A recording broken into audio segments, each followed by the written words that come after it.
The April 19th, 2022 meeting of the Yucca Valley Town Council to order.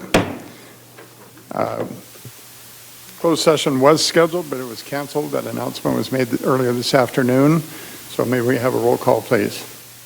Council members Abel. Present. Dennison. Here. Droz. Here. Lombardo. And Mayor Schooler. Here. If you'll join me, stand and join me for a pledge of allegiance. Ready, begin. I pledge allegiance to the flag of the United States of America and to the republic for which it stands, one nation, under God, indivisible, with liberty and justice for all. No invocation. Is there? No. Okay, first item on our agenda is presentation, the San Bernardino County Fire Update, Chief Muncy.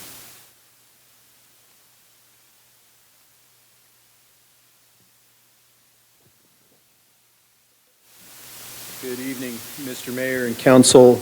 Our fire engine was just here and they got a call, so they ran out. But it's okay, we have both deputies here still. I'll start with that.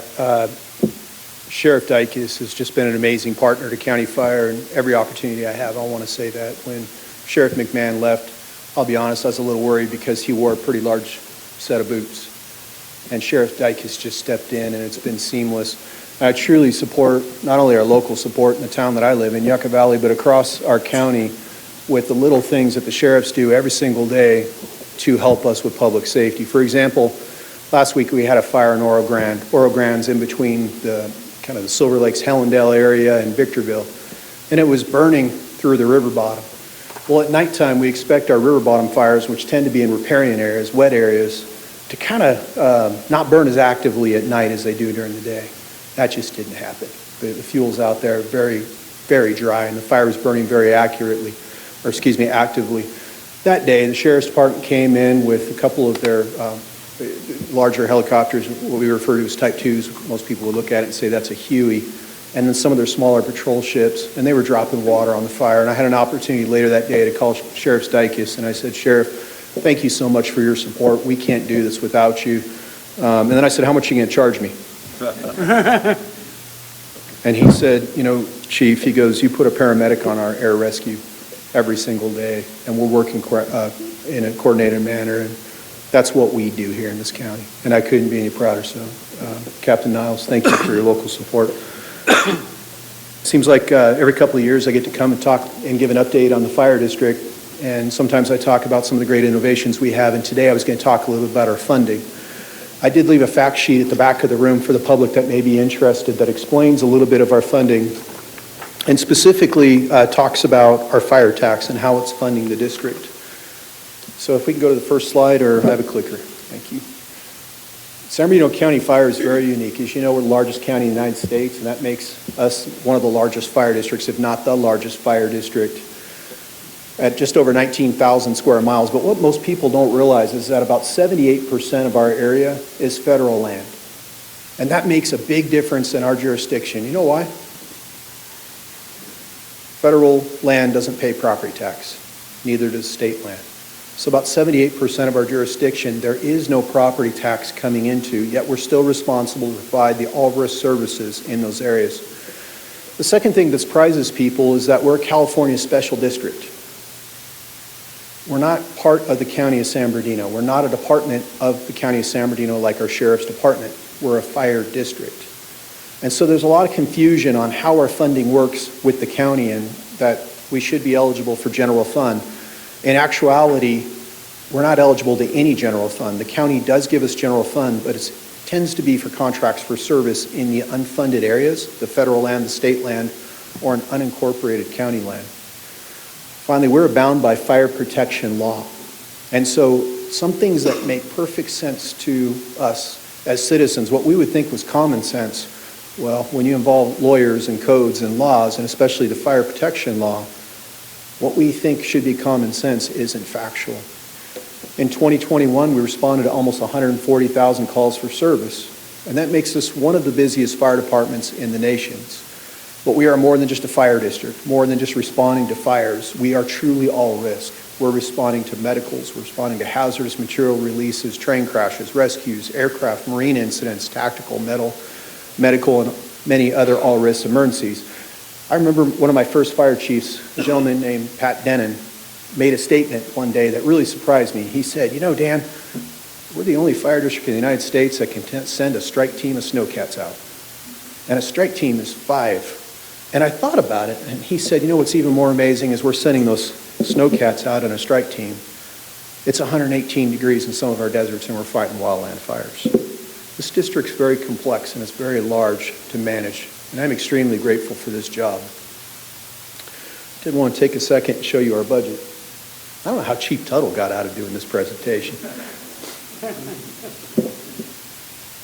Specifically, let's zone in on the South Desert. If you go to the far left column, you'll see that there's 6 different zones there. This is how county fire's built.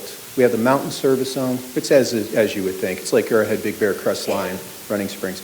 North Desert is pretty much along the I-40 and north, and then all the way out to Trona, and then down to the top of the Cajon Pass.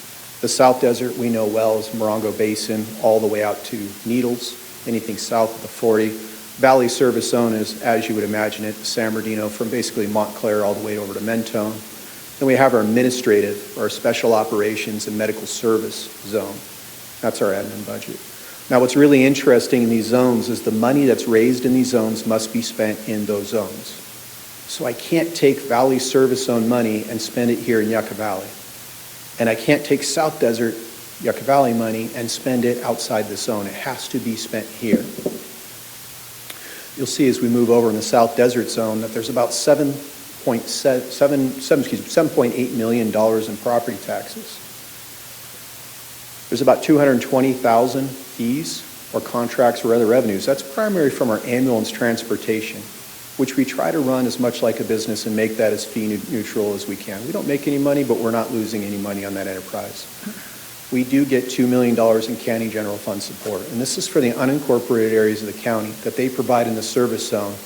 Some of this money is spent in Yucca Valley here to support our services to the town of Yucca Valley. And then in addition, there's about $9.8 million in FP5, the parcel tax, for a total of almost $20 million in this particular region. So in this, as we talk about our fire tax, the fire tax was approved 3 different ways. The first, the original, was a voter-approved Hallandale Silver Lakes. Now, I mentioned that the fire districts are special districts and we're not part of the county, and there's a reason why I did that. So the fire district does not have the ability to put anything on the ballot. We just can't do that. Legally, we can't put a fire tax on the ballot and have the citizens vote. The county can, but the fire district cannot. And the best example that I could give is High Desert Water District, of which I served on for many years. When High Desert decided that they were going to do the sewer district, they didn't put that on the ballot because as a special district, the water district, they didn't have that authority. I still thank the town of Yucca Valley for putting on the ballot a measure that gave money to the sewer. The town of Yucca Valley had that ability, the water district didn't.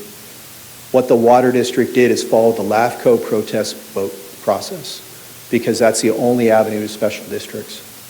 In the South Desert, again, back to Hallandale, the citizens placed this on the ballot and raised a tax to pay for increased fire services in Hallandale so they could have paramedics and have 4 firefighter staffing. Later, Needles and 29 Palms joined us. Now 100% of 29 Palms funding comes from that fire tax. There is no property tax that's allocated to the district from 29 Palms. 100% is from that fire tax. About 40% of San Bernardino City's money comes from that fire tax, and about almost 40% from Upland, San Antonio Heights area comes from that fire tax. The total taxes that are raised today are about $42.7 million in that fire tax. So if we talk about a repeal of our fire tax, we're literally talking about $42.8 million, which represents 25% of our operating budget. I mentioned that we have some money coming in from ambulances and other fees and contracts. Those are enterprise accounts. That money, they get no money from the fire tax to support those operations. They're self-sufficient. 100% of the money is programmed into fire engines and fire trucks and fire stations. If we look at a repeal of FP5, there are some impacts in our service area. This is showing generally how many calls this area runs, about 12,000 calls per year. And we currently have 6 fire stations. With the loss of the FP5 funding, and I'll go back and I'll show you that in the South Desert Service Zone, that's $9.8 million. With the loss of that $9.8 million, it reduces the fire stations by 1/2. Now remember, this operational area that we're talking about isn't just Yucca Valley. And it's not just Yucca Mesa, Landers, and Johnson Valley. Yes, it goes all the way out, but it also goes through Joshua Tree, 29 Palms, and all the way to the river, including the city of Needles. 3 stations would be left for that service area. This is showing the calls per zone for a firefighter.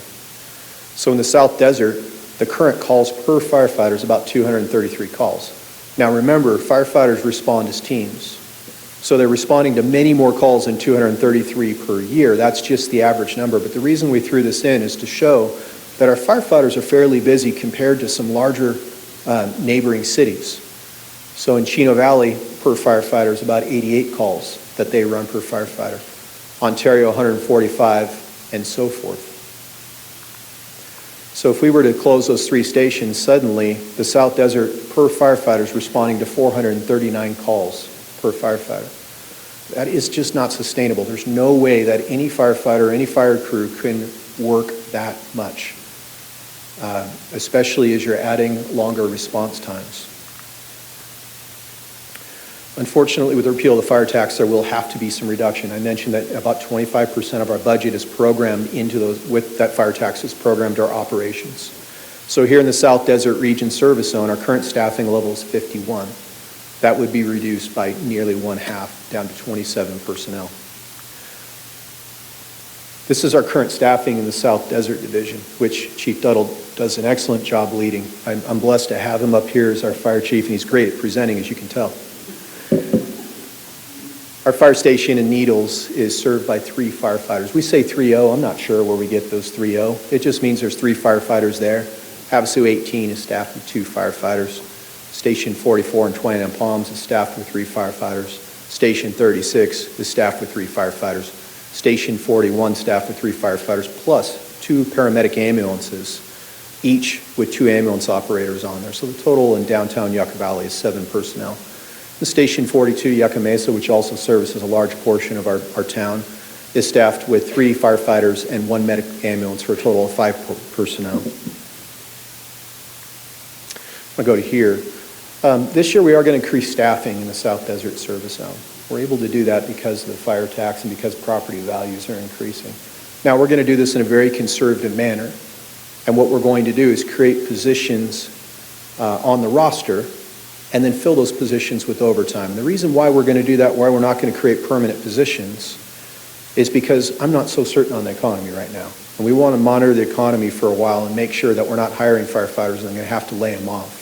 Regardless, our intention is to immediately add a total of 3 positions per day here in the South Desert Service Zone. So as we get closer to finalizing that, Chief Tuttle will come up and present to the council on that. It won't take very long, a couple minutes. With 3 fire stations closed, it reduces the firefighter capability of 17 personnel down to 9 firefighters per day for this entire service zone all the way out to Needles. We expect the average response time to more than double. There's a potential of elimination of 1 ambulance in Yucca Valley, and special operations would be affected, including some of the holiday weekend staffing that we normally do to make sure that Highway 62 and 247 and our river corridor is covered during those high peak, high seasonal days. A reduction of manpower will limit the ability to effectively fight fires in the Morongo Basin. Simply put, NFPA recommends that we have almost 30 personnel on a structure fire. Today, we can't do that in the Morongo Valley. 9 firefighters is what's going to respond in Morongo Valley. Those same 9 firefighters will be spread across the South Desert Service Zone, which could lead to multiple fires at the same time, so you have a greatly reduced crew compared to what's there already. This does lead, unfortunately, to risk our firefighters. So we are in the business of risk management.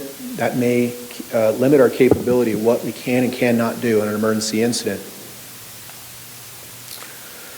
Going to end the presentation there, but I want to thank the council for their continued support of this fire service. Since the day I started in 1995, our relationship with the town of Yucca Valley has been tremendous. I started essentially with the Yucca Valley Fire Protection District. I was reminded last night by my wife, of all people, that Yucca Valley Fire Protection District was expanded to cover the entire county of San Bernardino in a LAFCO action. And then the next action, they renamed the Yucca Valley Fire Protection District the San Bernardino County Fire Protection District. That is how we reform. This relationship's important to me. I want to thank you for the opportunity to discuss our funding and possible impacts that may result if there was a repeal to our fire tax. Is there any questions from the council? Council members?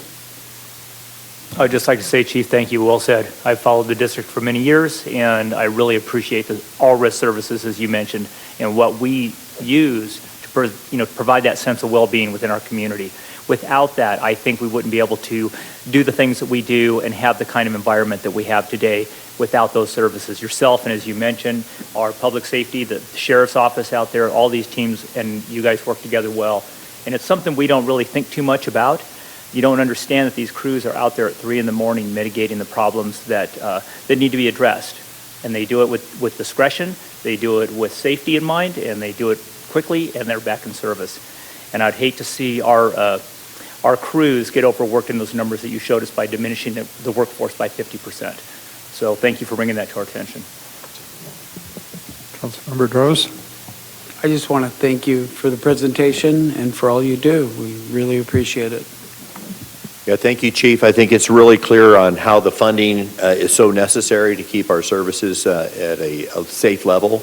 And again, I'm glad to see that there's even thought of expanding as property taxes go up. And I do know that have a long history here in our Morongo Basin, and the work relationship between all our agencies is fantastic. So I'm very proud of that, and I do thank you for taking the time to be with us today. And I too want to thank you, Chief, for coming and giving this presentation. It gave a lot of clarity to the issue. I know that if Councilmember Lombardo was here, he would probably want to ask you about the fire station. Yeah, do you have any update on that for us? I would love to give you an update on that. So we want to thank Assemblymember Mays for his appropriation from the state to provide funding for a new Yucca Valley Fire Station. We are so excited. The facility we're building that's in plans right now is going to be tremendous. We're literally building a fire station that's going to be here and operational for 100 years. That's the model we're in, instead of trying to replace these every 20 years. It's going to, we're still under property negotiations on where that site is exactly going to be, but I think most people know. But there's one thing that was really important to us. Well, two things. Assemblymember Mays wanted it to be a reflection of this community. So as we start into design, we are going to solicit input from the town council and our citizens to make sure we're meeting that mission. The second thing that was really important to me is that we have a large community service room at our fire station. A fire station is the center of a community, and town hall. It's important to have the public to come in and to receive classes like fire extinguisher training and sidewalk CPR. It's important to have this community room that's available for our local service clubs. So we're very proud of the funding that we received from Assemblymember Mays. We're very appreciative of the town of Yucca Valley and their efforts for lobbying the Assembly member and their efforts for helping us acquire a good site and for input. The partnership with the town is tremendous, and we're looking forward to this fire station.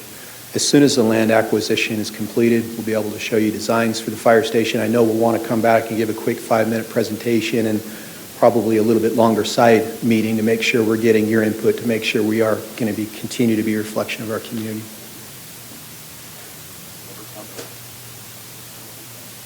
Is there any public comment? Anybody from the public wish to have any questions or wish to comment on this? Seeing none, well, thank you again, Chief, for taking the time to come out and clarify these issues for us. Thank you. Thank you, and I do want to thank the public for their continued support of our firefighters. I mentioned that COVID was very impactful to fire service. Hiring is very difficult. Our firefighters are working long hours, and they're doing a great job with a smile on their face, and it means everything to us as we're driving through town and the public gives us a wave or thanks our firefighters for doing a good job. Finally, I want to say I brought some information. Flyers are in the back, but it's also available on our webpage. If you Google San Bernardino County, fire, it'll pop right up. If you want to Google San Bernardino County Fire FP5, there'll be a fax page that explains FP5 and the fire tax and how it funds the district. Thank you very much. Okay, thank you, Chief. Moving on, for an approval of the agenda, do we have a motion to do so? Mayor, I'll provide a motion to approve tonight's agenda. Mayor, I'll second the item. Councilmembers Abel, Yes. Dennison, Yes. Droz, Yes. and Mayor Schooler. Yes. Consent agenda. All items listed on the consent agenda are routine matters or formal documents covering previous town council instruction. Items are enacted by one motion and a second without separate discussion unless a member of the town council or town staff requests dialogue on a specific item at the beginning of the meeting. Requests for public comment on the consent agenda items should be filed with the town clerk. Does any council member wish to pull an agenda item? I would like to pull item number 3 for clarification. Any member of the public have any comment? Okay, with that, I'll entertain a motion to approve the consent agenda minus item number 3. Mayor, I'll move that item, consent agenda, removing number 3 for discussion, for approval. I will second that. We have a motion and a second. Councilmembers Abel, Yes. Dennison, Yes. Droz, Yes. and Mayor Schooler. Yes. Item number 3, town project number 8340-2022, townwide slurry seal project. Can we have a staff report on that, please? The item number 3 is the award of the town annual maintenance for crack seal project.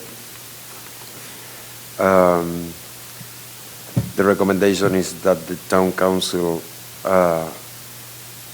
awards the construction to VSS International in the amount of $880,000 and establish a 10% contingency for the project and amend the fiscal year budget to Measure Y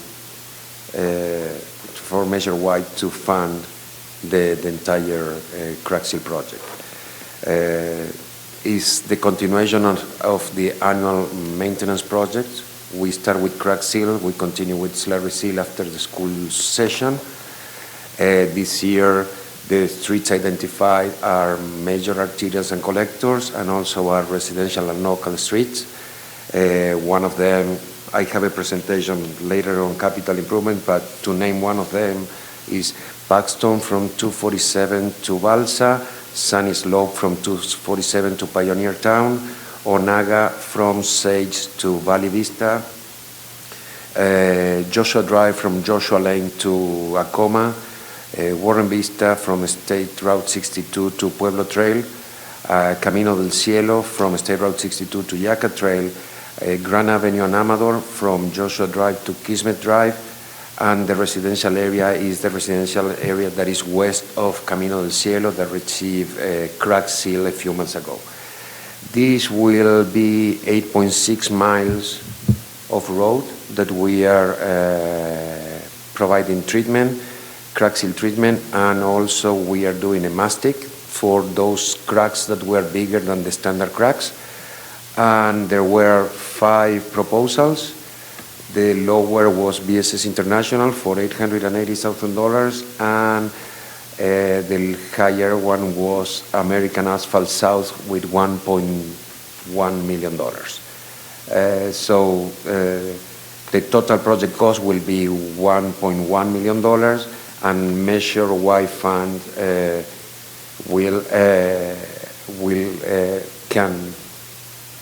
the funding will come from Measure Y. Okay. Conclude the report, and if you want, I will answer I your appreciate question. that. Any member of the public wish to comment on that? Any member of the council? Yeah, I have a question. I am out running on the roads and so forth. I see some particular roads that have been, like, they did a grinding where the cracks were at, and then I see that they've come by with some sealant, some asphalt sealant and so forth.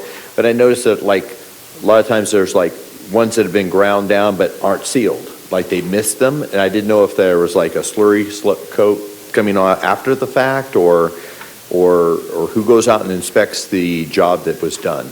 The public works inspector is the one who determines where those streets need to be crack seal and where they are grinded. And then on top of that, those streets are recommended for slurry seal on top. So there, the grinding that was left, it was because there were big cracks, and there was areas that you can feel the bump when you're driving in the street. And now they are recommended, they are included in the list of streets that we have for do the slurry seal on top. Okay. So like, it just looked like some of them had been done and then large areas were missed, and I didn't know if that was... That's because larger cracks cannot be filled with the fill material that was done this winter. That's the mastic material that Armando was referring to that will come back with the slurry project. Okay, that's what I probably thought was going to have something going on over that eventually, but yeah, okay, well, thank you. And I see, and the roads that we've been doing, I know some of these have been ones that we've repaved, like over in the country club area, and now they're lasting as long as we probably expected them to be, and now it's time to just maintain them so we don't have to replace them. So, as the council will recall, for a number of years, staff brought forward the program that we need to properly maintain the new roads that were paid for by the taxpayers for the sewer project. And so the program that the council has adopted prioritizes phase one of the sewer, packages A, C, and D. And then we look at other areas outside of phase one to address in accordance with the timing of phase two of the sewer program. And as the council knows, at this time, High Desert Water District does not have a schedule for phase two of the sewer district. So staff is incrementally coming back, making recommendations to you. We anticipate that there's going to be more recommendations based upon the pace at which the sewer project does or does not move forward in phase two. Perfect, thank you so much. You're welcome. Well, we know that the roads are not especially appreciated until they go bad. And when we first get them paved and when we first get them treated, it lasts about 5 minutes that people are grateful. But it is necessary to have this road maintenance program in place. And my understanding is Measure Y is picking up the bulk of the funding for this project. Is that right? That is correct. Okay, well, we're grateful for Measure Y to enable us to do that. At this point, I'll take a motion to approve item number 3, award of construction contract. I'll move the item. Dennison will second. Council members Abel, Yes. Dennison, Yes. Droz, Yes. and Mayor Schooler. Yes. Item number 8, Western Joshua Tree Sisa listing update. Staff Thank you, report, Mayor and please. Council. I'm going to talk a little bit about some updates on the Western Joshua Tree. If you can bear with us as we have information to share, but sometimes it's not necessarily all of the information that we wish we were able to share. In other words, there's still going to be a lot of questions, I think, at the end of this process for a little while longer. But in your agenda packet, we've included, I think, a couple of helpful documents on stamp page 243. There's a relatively brief abbreviated timeline that identifies from the filing of the petition for the Western Joshua Tree for consideration as an endangered species to where we're at today. That's laid out for you there on what steps have occurred, what steps have yet to occur. And then on stamp page 246 is a summary of the Department of Fish and Wildlife's most recent recommendation. Just as a reminder, in 2019, there was a petition to the Department of Fish and Wildlife for consideration of the Joshua Tree as an endangered species. I think, without doubt, Yucca Valley is probably the most impacted incorporated community in the state when it comes to Western Joshua trees. They're on every lot. They're in every place that you look here in town. And so any type of development, whether it's ministerial development, whether it's more significant development, is going to be impacted by what occurs with the Western Joshua Tree. Immediately, the town and Department of Fish and Wildlife begin to work on a process whereby we might be able to address some of our immediate concerns. Our priorities, as they were defined, to address smaller projects, to address sewer connections, even though the town is not the lead agency on that project, and then to address public work projects. We'll talk about that more in just a few minutes. Through that process, the town was able to work with stakeholders and obtain what's called a 2084 take permit process. And that allowed the town to be able to issue permits for individuals that came in to do ground disturbing activities, whether it was something small like a sidewalk or swimming pool, or something a little bit more significant, infill development for the town's public works projects. That, by state statute, that authorization will expire on May 9th of this year at 11:59 p.m. Incidentally, we'll have a planning commission meeting on that same date, which we'll refer to in a few minutes. But the intent there was for the town to be able to move these projects along. During this time, the Department of Fish and Wildlife was required to perform their study and identify whether or not the listing of the Joshua Tree as an endangered species was warranted. And so that's been going on for the last, actually more than a year. And this past week, the Department of Fish and Wildlife has published their staff report with a recommendation that will be included in the Fish and Game Commission's agenda for this week. So on Thursday of this week, the Fish and Game Commission will receive that report. And like I said, in the agenda packet, there's a summary of what essentially was the recommendation. And that recommendation at this point, that the state biologists determined that listing was not warranted.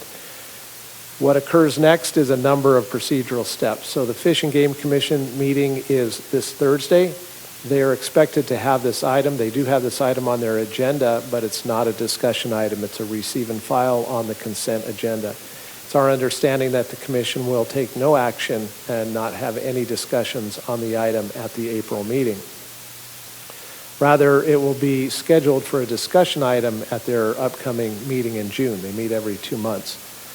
And then at that meeting, they can take any number of actions. So presumably they can accept the department's recommendation not to list and move forward with then going through the administrative process of making that happen. In other words, basically taking it out of the endangered protection that it currently has, or the protections that it currently has.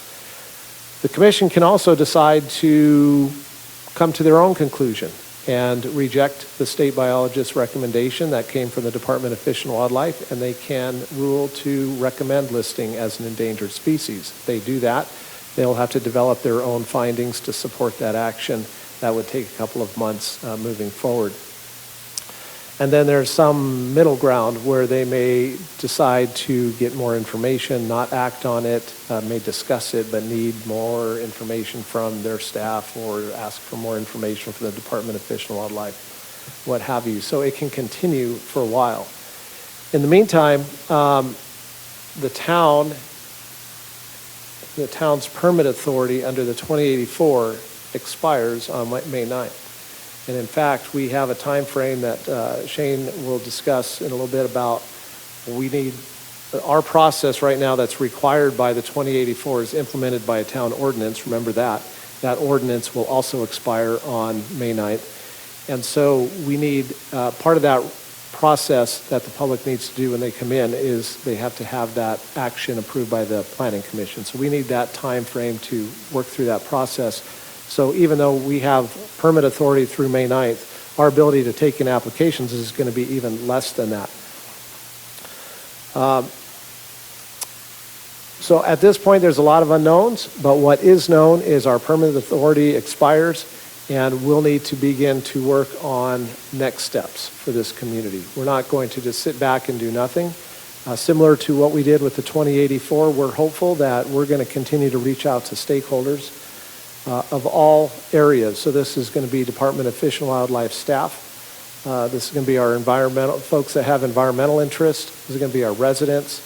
All of those different resources we would like to work with to hopefully come up with a solution that is reasonable for our residents both in the near term and in the longer term, irrespective of what decision the Fish and Game Commission decides to move in.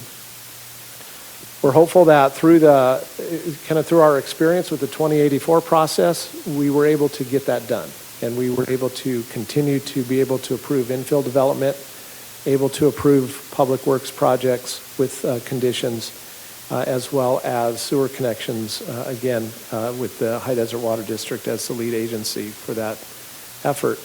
But it's important for us to be able to continue to move those priorities. As you know, our public works projects are often funded with grant funding. Those grant fundings have time commitments.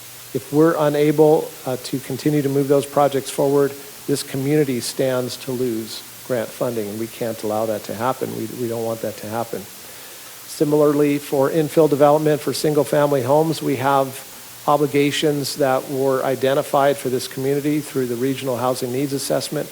Those needs still exist, and we still need to be able to try and facilitate development for existing disturbed lots for sure.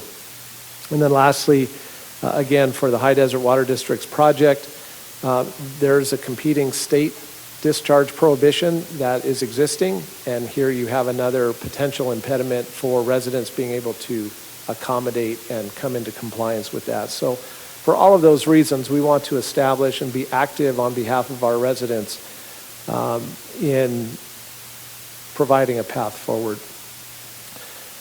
What that looks like, we don't know yet, quite frankly. We've had a discussion this afternoon with Department of Fish and Wildlife staff. They've given us some suggestions. They've given us some things to consider. But by their own admission, this is a little bit of uncharted territory with a species that's as widespread as the Western Joshua tree.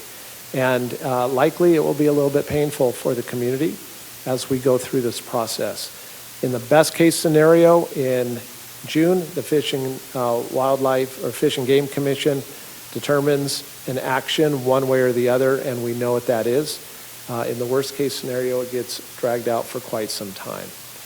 So with that, it's an investment for this community either way on how this decision will move forward. And as an example of that, over the course of the last year, the investment in the community in complying with the regulations of our 2084 have been in excess of $250,000. So over $250,000 that the town has spent, whether it's processing permits through our 2084 process, whether it's the town's projects, moving and transplanting Joshua trees, all of these things have a cost. We're just being compliant with what is currently in place. But as we indicated, it'll be interesting as this moves forward. We think there's light at the end of the tunnel coming, but we don't know exactly when that's going to occur. So with that, I'm going to turn it over to Shane and Tom to see if there's any other comments that you want to add that might be helpful for the community or the council.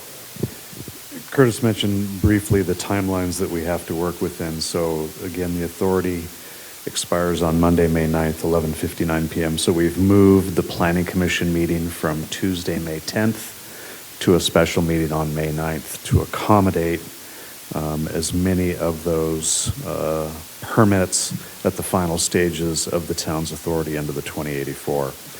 Tomorrow, so Wednesday, April 20th at 4:30 p.m. is our cutoff time for ground disturbing permits that can affect the Joshua tree in its setting. So that's tomorrow at 4:30. That gives staff a total of 8 working days to prepare all the final staff reports, kick the arborist reports back to the arborist for corrections, modifications, to produce the Planning Commission packet, get the Planning Commission packet out the door.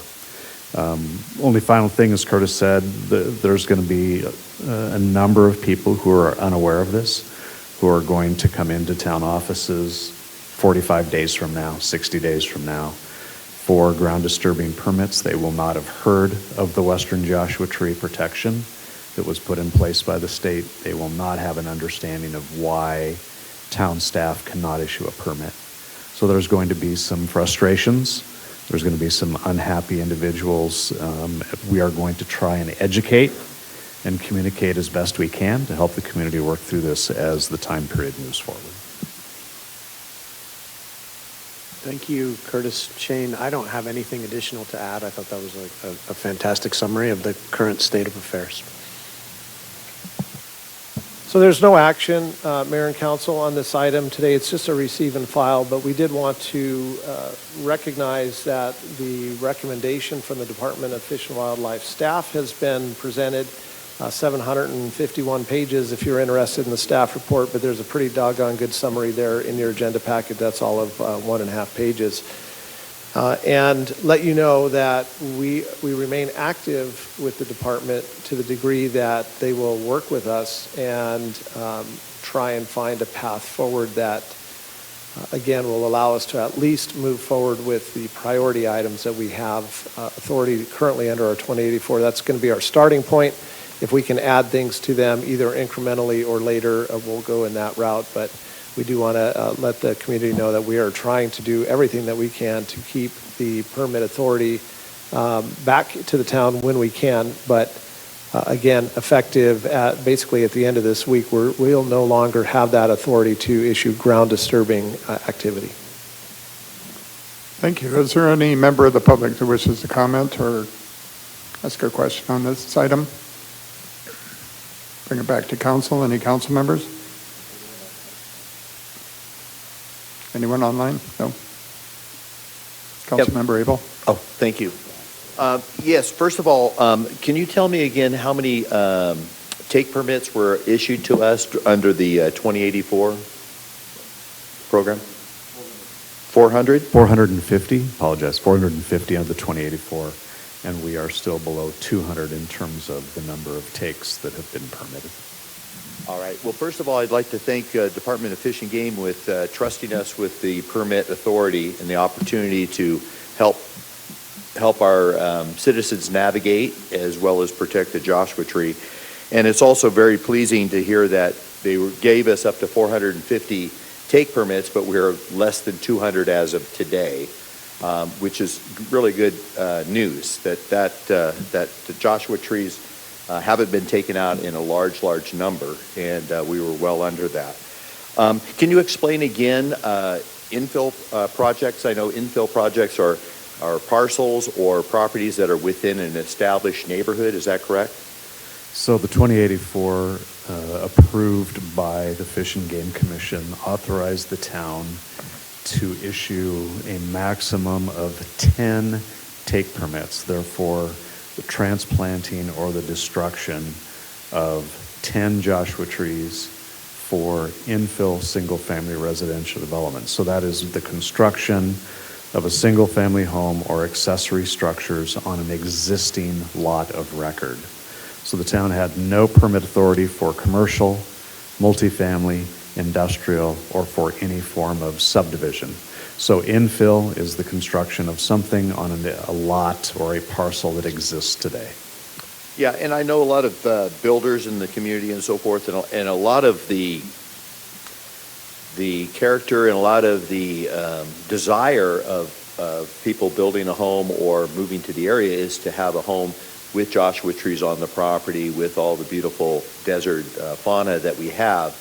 And it's not like tract homes that seem to do a whole lot of scraping and destroying the habitat. So the infill projects seem to be a little bit more friendly as far as the environment's concerned.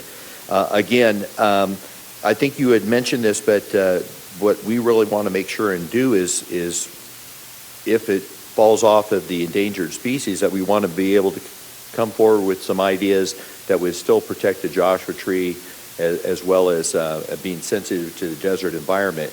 Is there any possibility, you mentioned that the Fish and Game only meets once every 2 months. Is there any way of having the Fish and Game Department provide emergency extension of the 1084 to the town within a timely manner? No, we've asked that, and that 2084 affected the town of Yucca Valley, city of Palmdale, and the Department of Fish and Wildlife to issue their own take permits. and that has expired, and there's no ability for the commission to renew that. And let me just add one other thing that I think is very important, is probably even more impactful than the ability to issue a take permit for a tree for any of our projects, was that the 2084 identified a standard of what is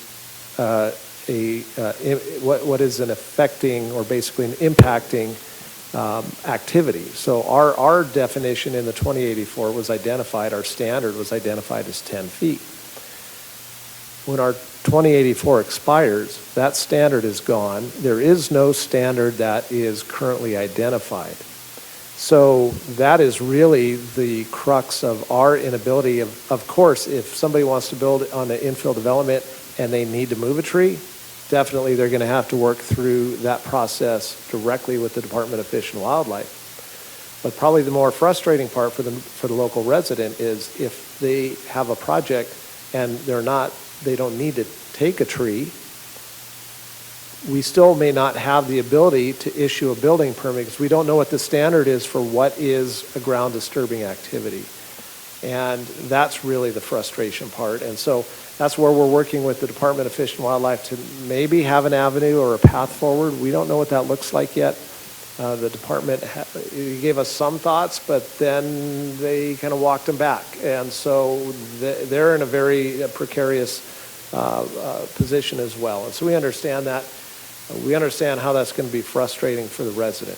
And we definitely want to advocate for our residents to be able to potentially use their property with reasonable accommodations, of course. So I think our best process moving forward is to be as transparent as possible, identify what we've done in the 2084 process, bring all of the stakeholders to the table, including the regulatory bodies, including the environmental interests, including the resident interests, and try and come up with a workable solution. And it may be a solution that is only in place for the time that it is necessary for the commission to act, either to list or not list, whatever they decide. At least we'll have visibility. So this is kind of a multi-pronged approach, and that's why I started the conversation saying, and we're going to talk a lot, and we don't have a lot of answers yet, but we hope that we might have some path forward. So. Well, again, I'm glad that our take permits were so low, and hopefully people will continue to watch over their projects and try to keep the disturbance of the desert to a minimum. So thank you for the staff report. Councilmember Droz? Yes, I just want to say I really want to give kudos to the biologist that wrote this report. I think it's really accurate. I read most of it, and it seemed right on. We have to take into account the Joshua Tree, of course. I mean, that's changed over 10,000 years. 10,000 years ago, it used to go all the way to New Mexico during the Ice Age. And now it's been pulled back because, I mean, the giant ground sloths used to eat the seeds and they would spread them around. Well, they went extinct. And it's still something we should be concerned about today. But we should also be concerned about people. And I really think that everybody's concerned about, not everybody, a lot of people are concerned about high house costs and low-income housing. And this, the restrictions and the cost does not help that issue. There are a lot of people that need low-income housing, and to build low-income housing, to have these costs to move a Joshua Tree are pretty prohibitive. And so I don't think it's just the vacation rental issue that's raising prices, but my personal opinion is that this Joshua Tree issue is also contributing to the high prices in the area. And like I said, I want to give kudos to the biologists. So that's about it. Thank you. Thank you. Mayor Pro Tem? Yeah, just briefly, I want to, the California Fish and Game Commission, appreciate that they've been working with us for the 2084 process that we've been able to use. It hasn't been, we haven't issued the majority of those permits, which is very good news. I believe most people have gotten a better understanding of the value of our desert. What attracted many of us here was just the desert fauna in itself, and that has been brought up by staff and the other council members. But what's important is I see that all parties are serious about this matter. There's a lot of time and effort being invested by our staff, by the community itself, and receiving and communicating with us, the council, and those items are important to us. I've been here since the 70s. I really enjoy the beauty of the desert, and so it's always been my point to try and protect as much as that as I can, and I think that's really catching on. We had a moment of development all the way through the 80s and into the 90s, and that's been pulled back a little bit, making it a little more challenging to build construction that's outside of the infill areas that we've just spoken of. So I just want to say thanks again for everyone and their involvement and continued involvement. We have a long road, I think, to still resolve the matter for everybody involved. Thanks. And I would like to thank staff for the almost daily work on this issue over the last year to stay on top of it and track it and to keep everybody informed. It's a difficult issue. There's no clear outcome yet, and we hope to get there. And I think however it comes out, as long as we, well, I appreciate staff's long view on it, however it comes out, we're not only interested in solutions for today, but for the long view for future town councils and department staff to deal with, but also for the community to have something in place that will ensure responsible stewardship of the Joshua trees that we have in town. So thank you for that staff report and for the hard work on that. It's a receive and file, so we don't need a motion. Okay, so we will move on to item number 9, capital projects update. May we have a staff report, please? Thank you, Mr. Mayor. We have a presentation for the capital projects update.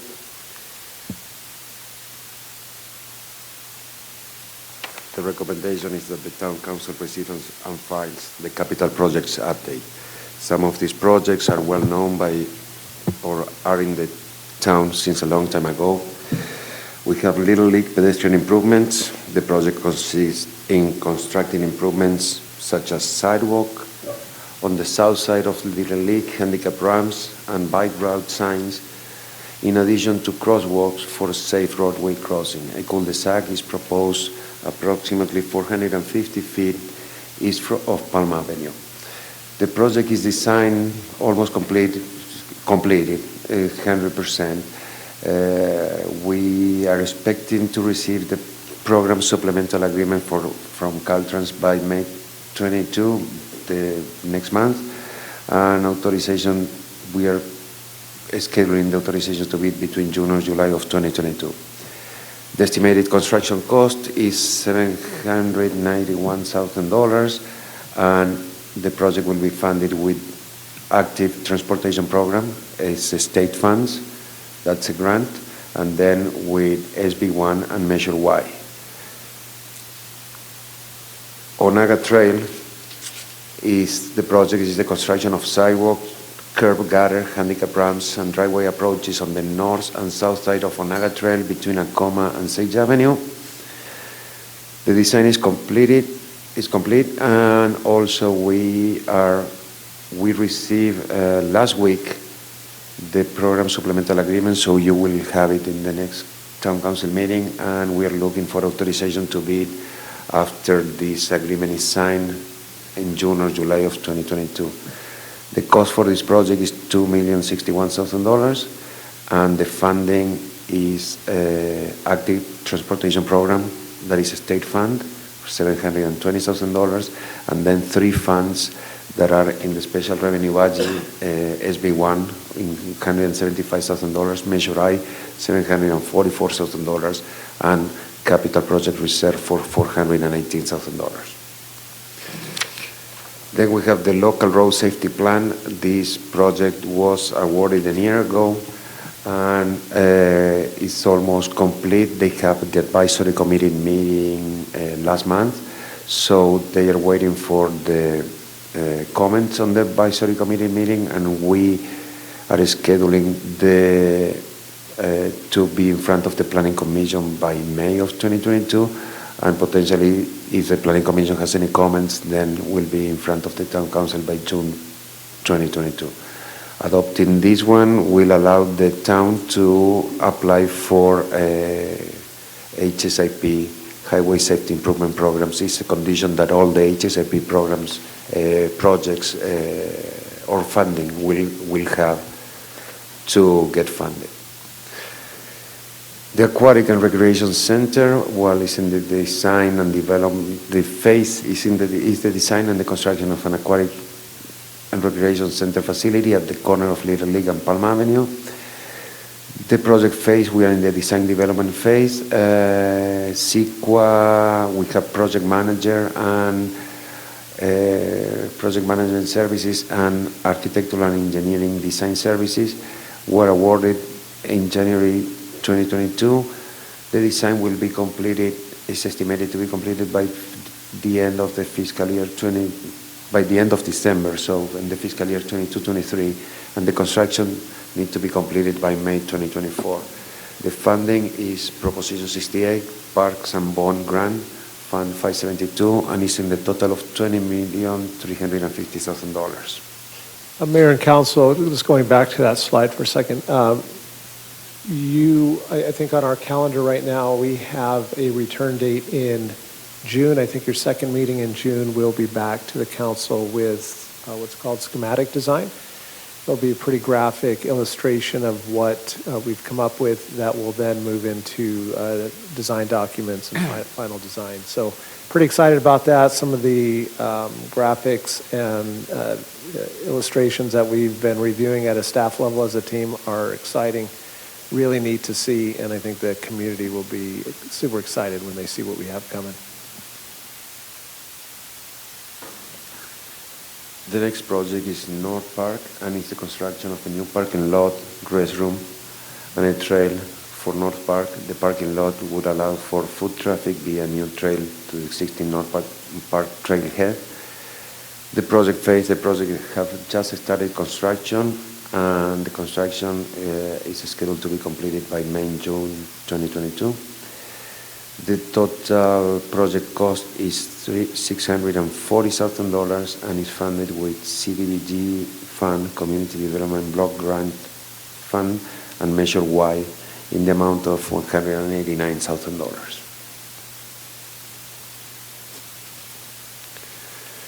The town-wide slurry seal, this project was, we have just authorization to award the project, is a slurry seal maintenance program that includes major arterials and collectors and residential roads.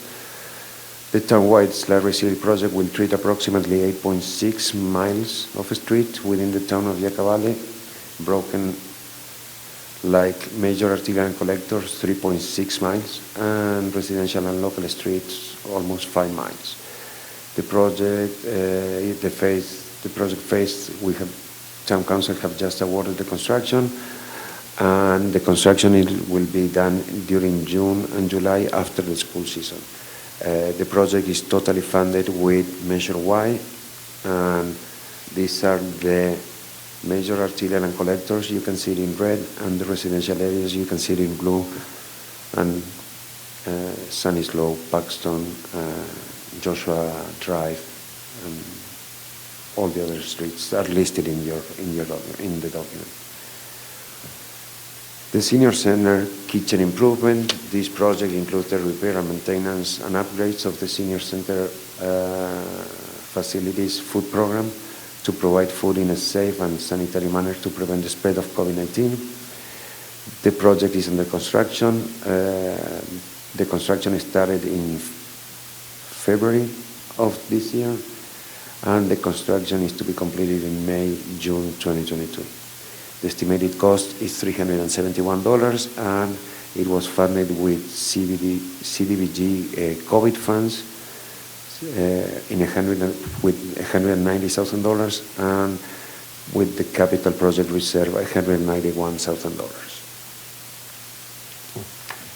The underground utility district, this project is undergrounding 880 feet on Little League Drive and 630 feet of existing overhang on Palm Avenue of the existing overhang utilities.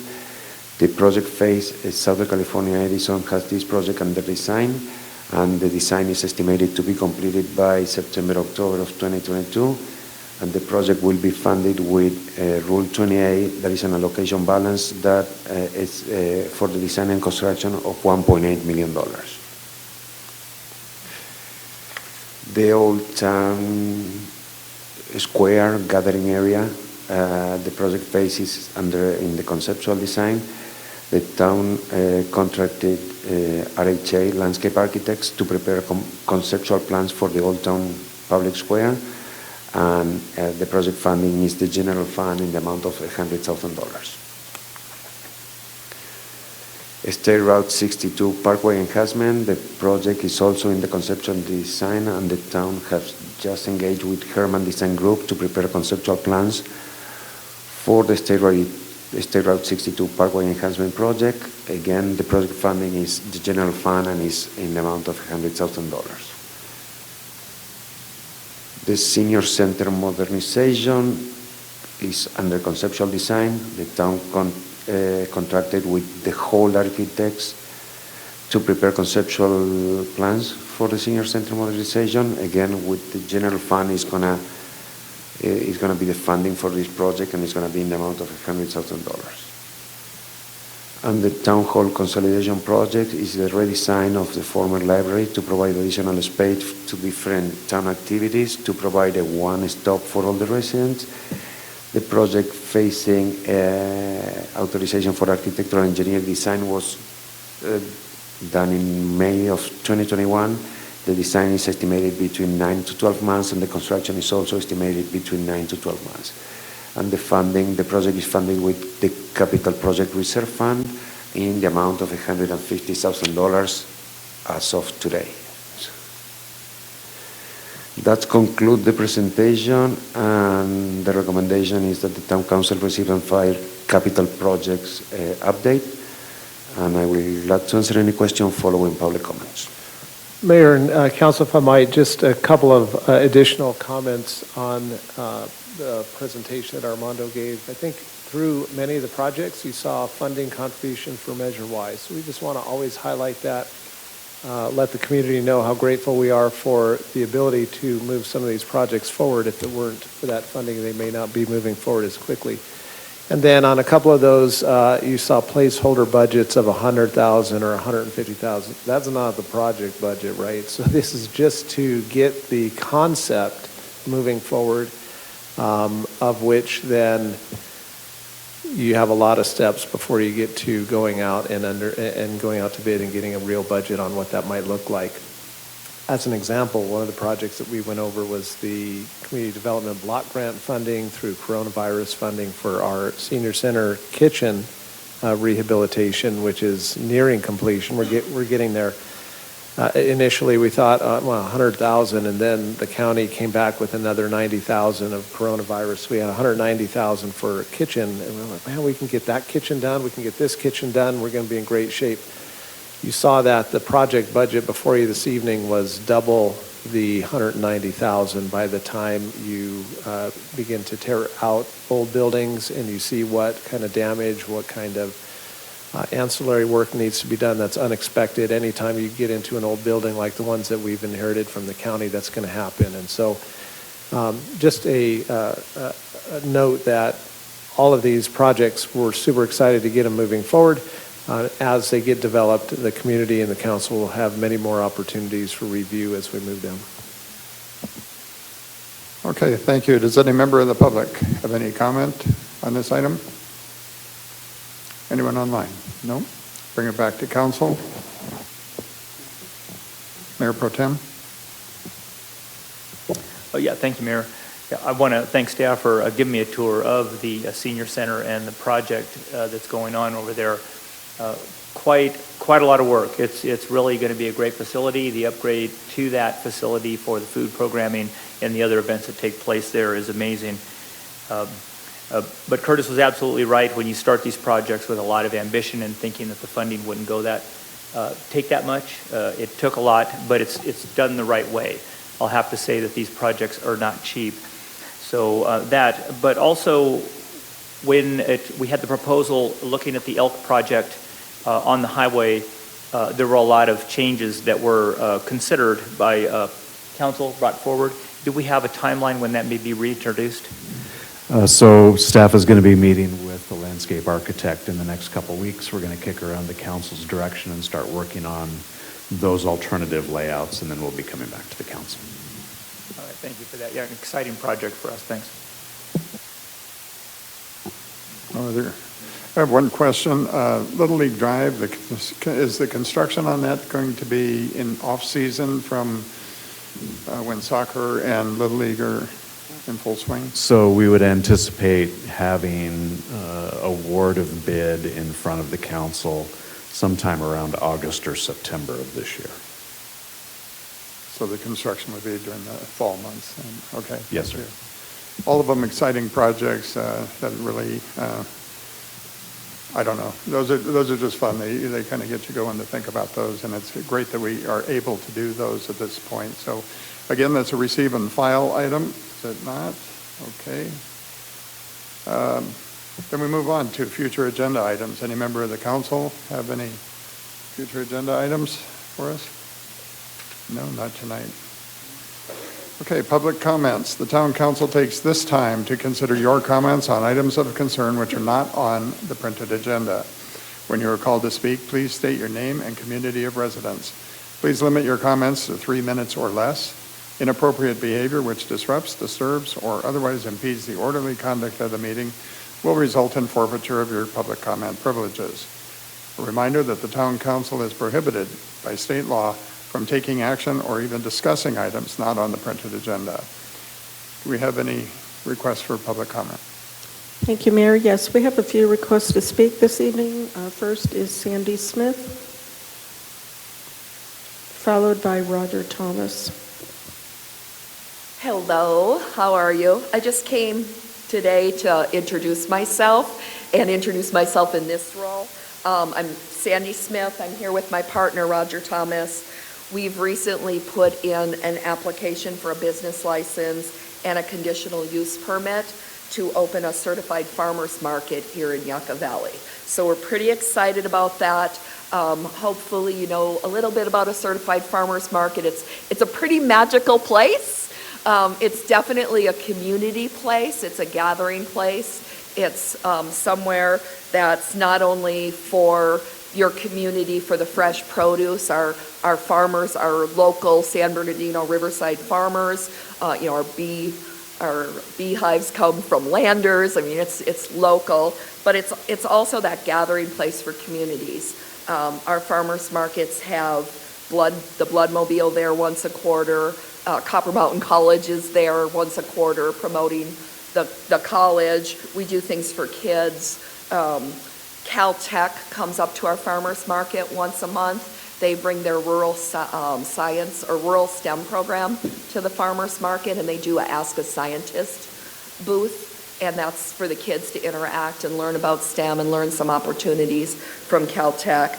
The sheriff's department, the fire department's been there, Morongo Basin Ambulance comes, they do recruitment, they do community relations things. So it's definitely a gathering place where people come not only for the fresh food and that kind of stuff, but just as a community. So we're looking forward to that. Just a couple other things about the farmers market. A certified farmers market is overseen by CDFA, California Department of Farm and Agriculture. It has to be certified by them, and you have to follow the strict regulations.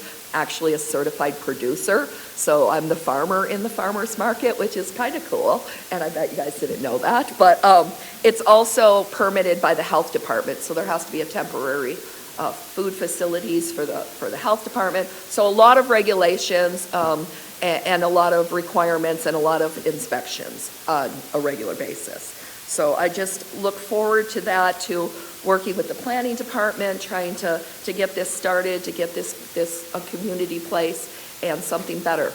And I have 30 seconds, so I'm going to tell you that our farmers markets also are authorized to accept EBT and SNAP. So it's a place that our disadvantaged communities too can get that fresh produce that they deserve. So thank you. All right, thank you. Roger Thomas. and then followed by Ken Nyquist.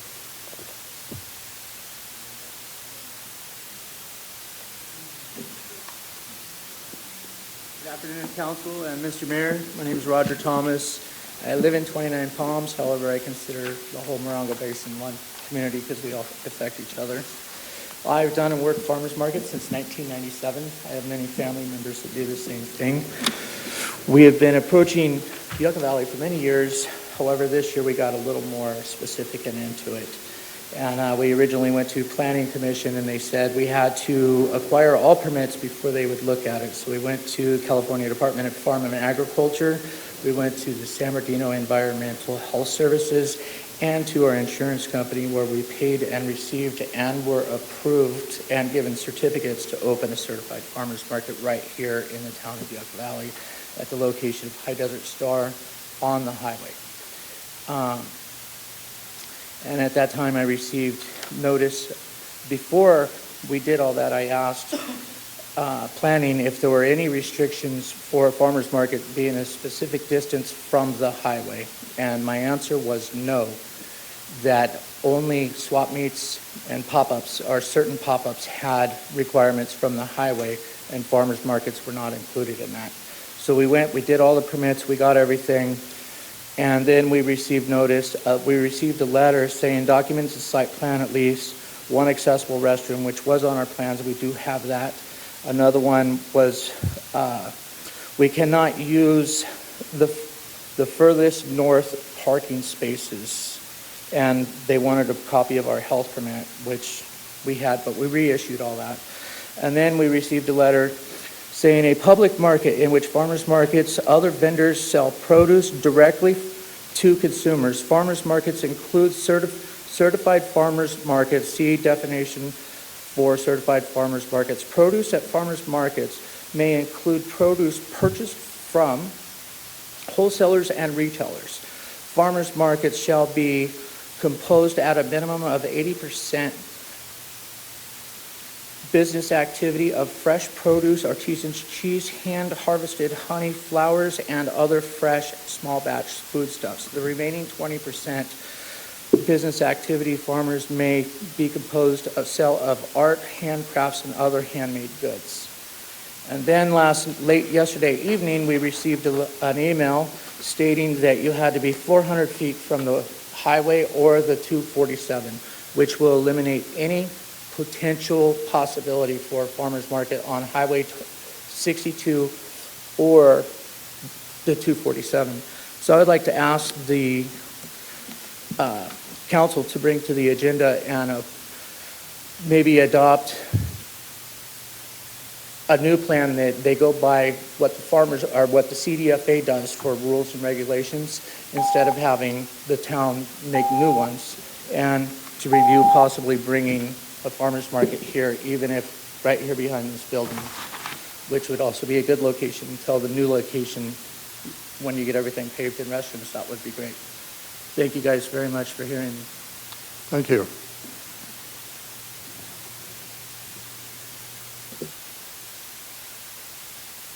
Mr. Nyquist, then followed by Mrs. Nyquist.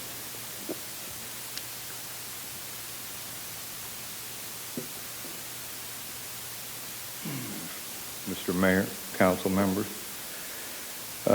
My original intention on coming here today has changed a little bit. I was just visited by Detective Swanson, Detective Wamelsdorf. I came here to apologize to Curtis directly, to the mayor, to Leslie, for things that I have done that may not be appropriate. The shopping carts out here are my responsibility. The 48 that I delivered are my responsibility. I am on camera everywhere. I am being followed. Okay. I did not put the graffiti on this building. I brought the shopping carts here. I even was stopped by a patrol deputy. I have been trying for years to get solutions to the shopping cart problem in Paradise Valley, the graffiti problem in Paradise Valley. And the end result is I took it upon myself to try and prove a point. I may have done it incorrectly. The deputy who stopped me in the parking lot wanted to make sure I understood that I shouldn't do anything would put me in a position of criminal harassment. Never was the point. It was a point that I wasn't getting my point across, that nobody was taking care of my neighborhood. I have sent 100 emails. I have met with Mayor Schooler, Mayor Lombardo. I've met with Captain Niles. I have met with Captain Newport. I have tried everything I can possibly think of in order to get the town to pay attention to my neighborhood. Across the street from Walmart, which I have told everybody about, there's a house there that has graffiti everywhere. It's been there for 8 years. My mother won't come here. My mother-in-law won't come here. My children won't come here. Our territory is gang infested. I sent pictures to Curtis, to Captain Niles just last night. I sent pictures to Leslie. I don't have them out. I asked them not to be presented. My neighborhood is not being taken care of. It's an absolute mess. It is gang infested. Nobody's doing anything. I've asked for increased patrols from the police department. I've asked for the carts to be picked up. The deputy and the detective here that came to interview me today to find out whether or not I'm the one who put graffiti. No, I'm not. I did everything right in front of a camera. I mean, you couldn't be any more forward. Yes, I did admit. I took an envelope and I put it on his door. I didn't address it. The point is, we need some help down there, and we are not getting it. And for detectives to come and interview me as though I'm child enough to put graffiti on this building when the whole point is I don't want graffiti. I offered to take a polygraph tomorrow. This is ludicrous. We need help. Thank you. Thank you. Ms. Nyquist?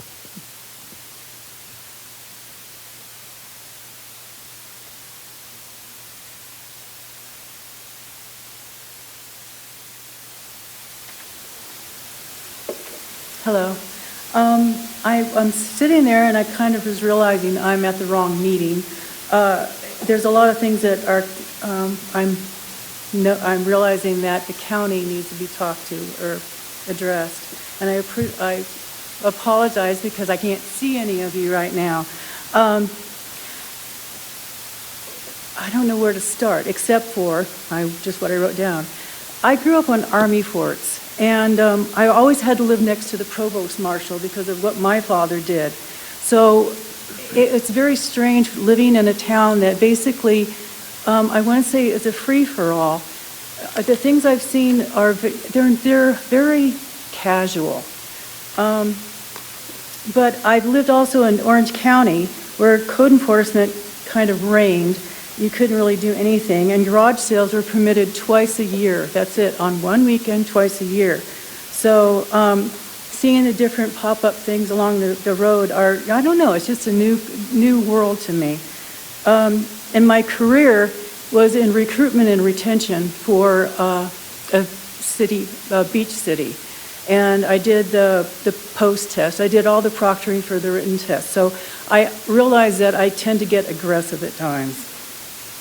Now, coming down to, I was sitting here and I basically came here for my husband because when the sheriff showed up, and I'm going to be very blunt and graphic here, I was inside not planning on seeing anybody. I wasn't wearing a bra. I didn't have my teeth in. My hair was a mess. I just was not planning on going out and talking to 3 sheriffs in the street. So I let them know it too. So I apologize to them. But the funding for the fire department was interesting because I didn't know about, I'm going to talk really fast, the state and federal lands are getting freebies. It shows me that we really need more county involvement here. I know the town is doing what they can, but having been sick for a month and going to the medical facility 4 times trying to get help shows me that the medical and sheriff's staff and dental facilities is lacking here too. And we really, as residents here and local residents, we really need to get involved. I went to the water department meeting yesterday and there were like 6 people there and they were the ones being interviewed. But I'm watching the time. Anyways, I just want to say that thank you for letting me speak. I I'm trying to help, and just let us know what we can do here, and start maybe writing a letter campaign. I'm really good at writing letters, and you know that. So I just want to thank you for your time, and back my husband up also, because he didn't, I don't want to repeat what I said to the sheriffs about him doing the graffiti, but the shopping carts are across the street all the time, and it's, I don't know, I just want to help you guys out as much as I can. Thank you. Thank you. Is there any other member of the public wishing to make a comment? Nobody online either? Okay, we'll move on to staff reports and comments. Armando, Deborah, you have anything? Lieutenant Shane? Nothing? All right. Thank you for some of the comments you heard. We appreciate the Nyquist coming out this evening for their comments. It's not on the agenda tonight, but I would just remind the council that you've provided some direction to the town staff on an effort for community beautification. We understand that as problems come up, we'd like to wave our magic wand and have them go away quickly, but typically there are processes that we have to follow to try and ensure that individual property owners have their rights, have the ability to take care of issues that are theirs. But at the same time, we understand that there's a challenge to us to try and do whatever we can to ensure the beauty of this community. I was reminded of that just coming back from spring break and going through other communities. Coming here to Yucca Valley, it was like a breath of fresh air. And so whatever we can do to try and ensure that we continue that, staff will do that. Sometimes it does take longer. We see graffiti sometimes. I think there's one on Candalia right now that's been there for about a week. We've notified the property owner. Takes longer than it should. We understand that. So we're trying to figure out ways that we might be able to think outside the box and have solutions to address some of those issues and concerns. So that's it, Mayor. We do want to give a shout out to the Community Services Department. They did a terrific job this weekend with the Easter egg hunt. A lot of people were there. It was a great event, as it always is, smiles on their face, and the weather worked out perfect. So really exciting event, and thanks to Sue and her staff for that event. That's it, Mayor. Thank you. Okay, council member reports and comments. Councilmember Abel. Yeah, again, thank you for being here tonight. It is, it's upsetting when things get to a point where frustration sets in and so forth. I do think we all have the same common goal, and that's to make our community a better place. I do know that I'm on Morongo Basin Transit Authority, and when I saw graffiti on the bus stops, I was able to call it in, and since it's their property, they were able to get out there within 12 hours and have it completely erased. When we're dealing with private property, it takes a long time, unfortunately, and we do need to come up with some solutions where things can be taken care of within 24 hours because, as we know, when we have vandalism, when we have problems with trash, when we have those things, it doesn't go away, it just grows. It invites more of the same.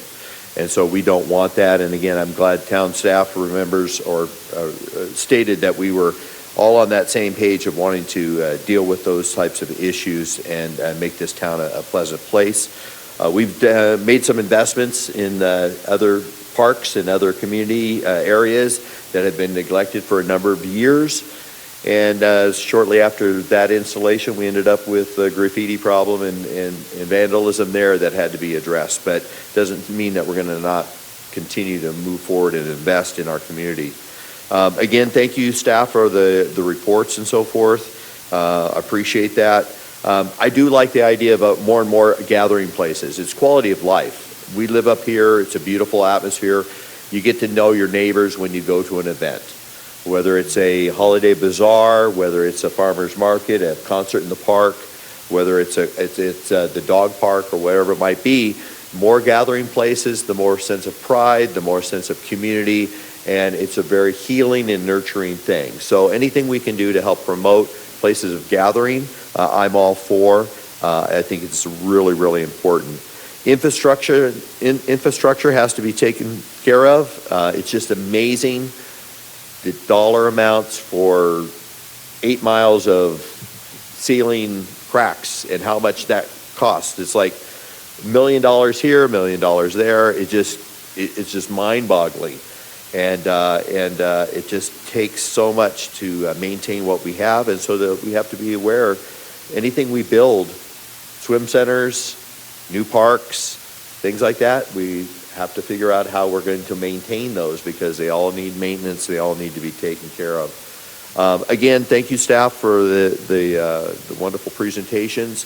The dealing with trash as well, I think we need to get out there with some type of community notice that, consider bagging your trash before you put it into that container, because that truck goes to dump it and it's blowing out of the container and all over a neighborhood.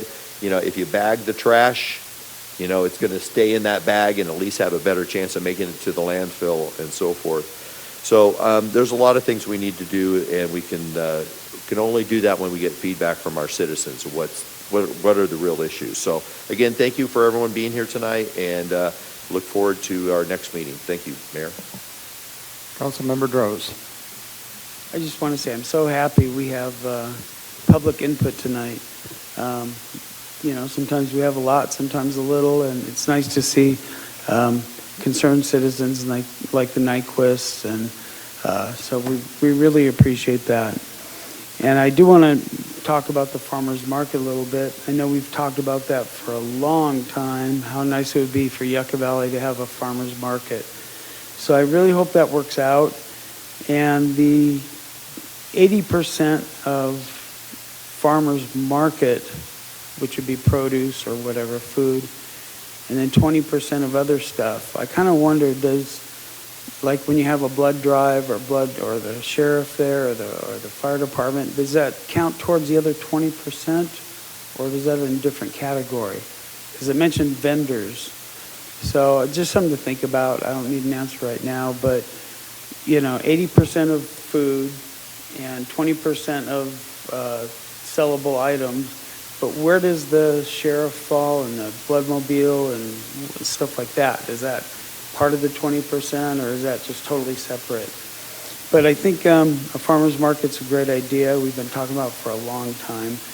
And I just want to thank everyone for their hard work, and thank everyone for being here tonight. Thank you. Mayor Pro Tem Dennison. Thank you, Mayor. First, I'd like to start off by thanking the fire chief for taking the time out of his schedule and helping us better understand some of the things that they're challenged with as far as being the largest county in the country, for one, logistically, and running, I feel, a great service in our community. There's absolutely no doubt about that in the Morongo Basin. It's very rare that you have to think about our public safety services, even though we demand more and more from them. But we do our very best to have the best services here, and I really support all of our men and women that are serving us, whether they're EMS, fire, our police department. All of them work together. There's a lot of people that work for them in the background and make this happen. And the chief has a great responsibility, and it was nice to see him here to tell us from his, face-to-face about what's going on and the challenges they have. Once again, as mentioned, the speakers that came here tonight, thank you very much. I do believe, and I've said many, many times, that public gatherings are essential in our community. And I believe Councilmember Abel made good point of those things that we have. So we've always had that. We've had a lot of discussion lately with staff. The public has brought that forward, and believe me, in the background, we're working on many projects exactly to address that. What we come up with is going to be a little bit of work, but it will be successful, because that's one thing that I've always thought of. I just want to thank the community too. How we got here today, a lot of the things we've talked about, maybe things that may seem as trivial as putting a slurry on top of roads. It's important, and it's very expensive, as was mentioned. And measure why the community came together, and I believe they're seeing that. Our investment in the community is getting better and better, and more momentum every year that we have these additional funds to provide the services that we see. And one last thing I'd like to say is it's starting to get warm. I've heard 2 stories in the last week that involve pool safety and swimming. The tragedies of people dying or having near drowning is something that is really tough on an entire community, not to just say the families. So take the time to look at the aquatics program in our community and surrounding communities. Talk to other people about, getting together and probably helping to encourage those swim lessons and those types of things to prevent accidents from happening. make sure those young kids don't wander off. Make sure that if you have a pool, or you know someone with a pool and you're at another place, take the time to ensure the safety. We're getting into warm weather now. Pools and that kind of activity are wonderful, and they're great, memorable moments. So I grew up with a pool my entire life, and my kids did too. But one thing that we had was the foundation. We made our kids take swim lessons, and it's worked out well for us. So it's something to consider. That's all. Thank you. Thank you. I attended the Easter egg hunt, speaking of community gathering opportunities and quality of life. That was awesome, as usual. Community services staff did a great job with that. And my wife commented to me, she was just observing, and she said, it's really cool to see so many people smiling. And that was true. And, we see that out at soccer now, and we see that out at the Little League Park. I think people are grateful to be out, but those quality of life issues, those public gatherings are super important to our quality of life here. And it's good to see that we have interest in continuing that and creating more opportunities. With regard to roads, I agree with Council Member Abel that $1 million just doesn't buy what you think it would when you're looking at the numbers, and it sounds like a lot, a big investment. But then when you look at the map and you see so few blue lines compared to the number of roads that we have. What do we have, about 150 miles of paved road that we're supposed to maintain? And this $1 million investment puts a slurry seal on 8 miles of that. So just in perspective, it is a big job and a big responsibility. And like I said before, it's something that people thank you for immediately and then kind of forget about. It's not one of those things that you just keep appreciating until it goes bad. Also, like to thank Chief Muncie again for taking the time to come out and provide clarity on the FB5 fire tax issue. I think that's very helpful. And again, thanks staff for bird dogging that Joshua Tree issue and being so diligent about tracking that and staying in communication with the Department of Fish and Wildlife on that. That's super important. No matter what side you favor on that whole discussion or however it comes out, it's been very important to stay in touch with the department on that issue. And finally, I'd like to, we lost a very important member, heroic member of our community in the last couple of weeks. Gideon Smith was so instrumental in developing tennis programs for youth and adults, getting tennis courts built throughout the basin, converting old tennis courts into newer tennis courts, and that was his passion. He's by trade, he was or profession, he was a retired Marine Corps officer and a professional speaker who adopted Yucca Valley as his home in the mid-90s, and just took off with tennis. He was passionate about tennis, arranging lessons, arranging facilities. Came here once looking for grant money when we were giving out community, or allocating, the council was allocating community development block grant money. And Gideon never really asked for more than he was sure he was going to use. So he asked for, I think, $3,000, and the council, for whatever reason, was splitting the money out, and he wound up with an allocation, I'm pretty sure it was $50. And a lot of people would say, what's that going to do for me? And by the time the red tape is done, I might not be able to buy a tennis racket.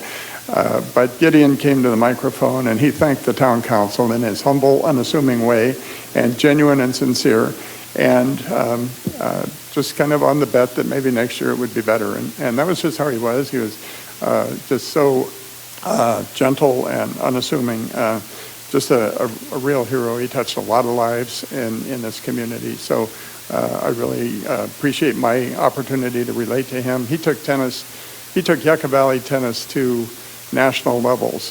He had a program that he developed called Winning in Tennis, Leadership, and Life, and he took that to the United States Tennis Association and got awards for it.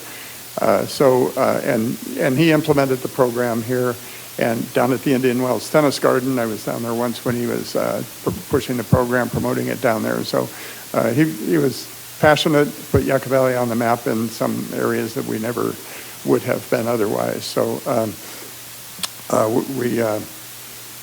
I really appreciated how he treated people with respect all the time. Really a gentle soul, and we will certainly miss him. And I will adjourn the meeting tonight in his memory.